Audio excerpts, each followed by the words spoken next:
In my life, nag-prepare na pala ako ng hot water at coffee dyan. Baka kasi mamaya magko-coffee yung mga guests namin. Ayan, gising na pala yung isang guest namin dahil gusto na daw nila mag-check out. At ito pala yung guest namin na nag-booking sa Airbnb. At okay lang naman daw yung stay nila, kaya lang maaga pa sila mag-check out dahil daw marami pa silang pupunta ng mga iba't ibang lugar dito sa Sipalay. Thank you, ma'am, sir. See you again. Sana naman gagandahan pa nila yung rating sa amin para sa susunod, marami pang magbo-booking. At ang isang pang guest namin, super generous talaga dahil binigyan pa kami ng pagkain. Ayan, ang binigay sa amin. At parang beef bulalo at ang isa calamares. At dahil binigyan kami, pamangkin ko na daw ang bahalang maghugas ng kinainan nila. Tumawag si Busing na sa labas na daw ng bahay nila yung pagkain ng aso. Mabuti pa yung aso binigyan. Samantalang kami hindi man lang tinanong kung nakakain na. At pagbalik ko, kumidlat pa. Muntik ko nang itapon yung payong na hinahawakan ko. At ayun, gumising na rin yung isang guest. Akala ko magko-coffee na. Yun pala, mag-check out din.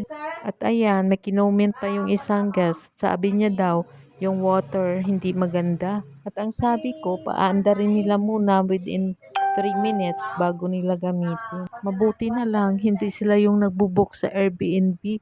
Sana kung sila, maliliit siguro yung ratings namin. O ayan, sobrang kuripot pa, nangihingi pa ng 10% discount. At mabuti na lang, bumawi, maganda daw yung stay nila, yung room, at ang service. Sinabihan ko na lang, okay sir, thank you for coming, see us again. Ay, ganito pala siguro kapag iba't ibang tao ang mai-encounter mo. Ito yung pagkain na ibinigay sa amin kanina. Kumain na kami dahil mag 11:30 na pala.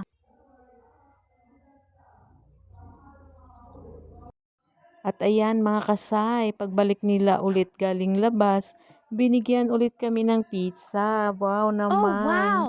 At ito yung generous na guest na bumigay ng ulam at ng pizza sa amin. Maganda na, gwapo pa, dahil bakla kasi siya. At syempre, teacher pa iyon. Ayan, para makarelate na lang tayo sa nakaraan ko. O siya, bye-bye na. Thank you for coming. See us again. Bye!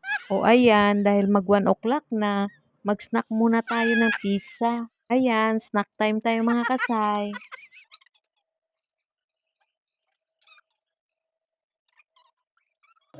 Ayan na, ang last but not the least na guest natin, uuwi na rin.